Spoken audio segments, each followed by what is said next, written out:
বন্ধুরা, জীবন আমাদের প্রতিদিন একটা করে সুযোগ দেয়, কিন্তু সেই সুযোগটা কাজে লাগাবো কিনা সেটাই ঠিক করে আমাদের ভাগ্য। কেউ কেউ সহজ পথ বেছে নিয়ে সারা জীবন নিরাপদে থাকে, আবার কেউ কেউ ঝুঁকি নিয়ে নতুন কিছু করে দেখায়। তাহলে প্রশ্ন হলো, আপনি কোনটা বেছে নেবেন? অভিষেক এক সাধারণ মধ্যবিত্ত পরিবারের ছেলে। বড় কোনো স্বপ্ন নেই বললে ভুল হবে। স্বপ্ন ছিল অনেক, কিন্তু সাহস ছিল না। সে একটা নামী কোম্পানিতে চাকরি করত। সকাল 9টা থেকে রাত 9টা পর্যন্ত ব্যস্ত জীবন। ট্রাফিক, অফিস, বাড়ি, ঘুম, একঘেয়ে রুটিনের মধ্যে আটকে পড়েছিল সে। মাসের শেষে ঠিকই বেতন পেত, সংসার চলত, কিন্তু ভেতরে ভেতরে একটা অজানা অস্থিরতা তাকে কুড়ে কুড়ে খেত। তার মনে হতো, আমি কি এভাবেই সারা জীবন কাটিয়ে দেব?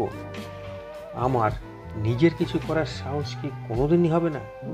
অভিষেকের স্বপ্ন ছিল নিজের একটা ব্যবসা দাঁড় করানো, কিন্তু প্রতিবারই একটা ভয় তাকে আটকে রাখত।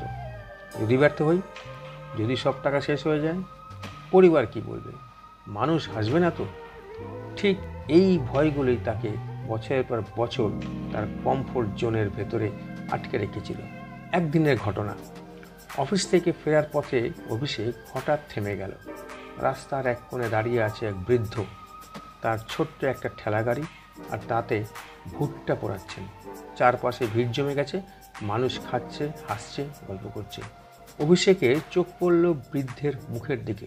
বয়সের ছাপ স্পষ্ট, কষ্টও আছে, তবু তার চোখে এক অদ্ভুত তৃপ্তি। সে হয়তো কোনো বড়লোক নয়, লাখপতি নয়, কিন্তু নিজের কাজটা বুক ভরে করছে।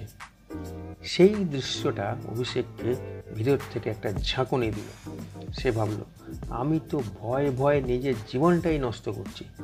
এই বৃদ্ধ মানুষটা হয়তো স্বপ্ন দেখার বয়স পেরিয়ে গেছে, কিন্তু আমি এখনও তরুণ। একবার চেষ্টা না করলে কিভাবে জানবো আমি পারবো কিনা? সেই মুহূর্তেই সে নিজের জীবনের সবচাইতে বড় সিদ্ধান্তটা নিল। চাকরি ছেড়ে নিজের ব্যবসা শুরু করবে। কিন্তু সিদ্ধান্ত নেওয়া সহজ, বাস্তবে তা পালন করা ভীষণ কঠিন। অভিষেক যখন চাকরি ছাড়ার কথা জানালো, পরিবার হতবাক হয়ে গেল। বন্ধুরা বলল, এটা বোকামি, এত ভালো চাকরি ছেড়ে ব্যবসা করবে? তুমি জানো ব্যবসায় কজন টিকে থাকতে পারে? অভিষেক কাঁধ ঝাঁকালো, কারণ সে জানতো স্বপ্নের জন্য লড়াইটা তাকে একাই করতে হবে। শুরু হলো যুদ্ধ। পুঁজি কম, অভিজ্ঞতা কম, আর চারপাশে শুধুই সন্দেহ আর সমালোচনা। প্রথম প্রজেক্টেই বড় ধরনের ক্ষতি হলো। অনেকে তখন বলল, দেখেছো, আমরা বলেছিলাম। রাতের পর রাত সে নির্ঘুম কাটাতো, চিন্তায় ভরা, পকেটে টাকা নেই, অথচ মনে আছে আগুন। কিন্তু এখানেই তার আসল শক্তি প্রকাশ পেল। প্রতিবার ব্যর্থ হলেও অভিষেক থেমে যায়নি। সে পড়াশোনা করলো, নতুন আইডিয়া বের করলো, ব্যর্থতা থেকে সে শিখল। আস্তে আস্তে ছোট ছোট সাফল্য আসতে শুরু করলো। বছর কেটে গেল। সেই অভিষেক, যে একসময় ভয়ে ভয়ে নিজের কমফোর্ট জোনের ভেতরে আটকে ছিল, আজ সে একজন সফল উদ্যোক্তা। মানুষ তাকে দেখে বলে, ও ভাগ্যবান। কিন্তু অভিষেক জানে এটা ভাগ্য নয়, এটা তার সিদ্ধান্তের ফল। যেদিন সে ঝুঁকি নেওয়ার সাহস করেছিল, সেদিনই তার জীবনের মোড় ঘুরে গিয়েছিল। আজ তার কোম্পানিতে বহু মানুষ কাজ করছে। সে শুধু নিজের জীবন নয়, আরও অনেকের জীবনের স্বপ্ন পূরণের সিঁড়ি হয়ে দাঁড়িয়েছে। আজ তার গল্প প্রমাণ করে, একটা সাহসী সিদ্ধান্তই বদলে দিতে পারে পুরো জীবন। বন্ধুরা, আমরা অনেকেই নিরাপদ জীবনের পেছনে ছুটতে গিয়ে আসল স্বপ্নকেই হারিয়ে ফেলি।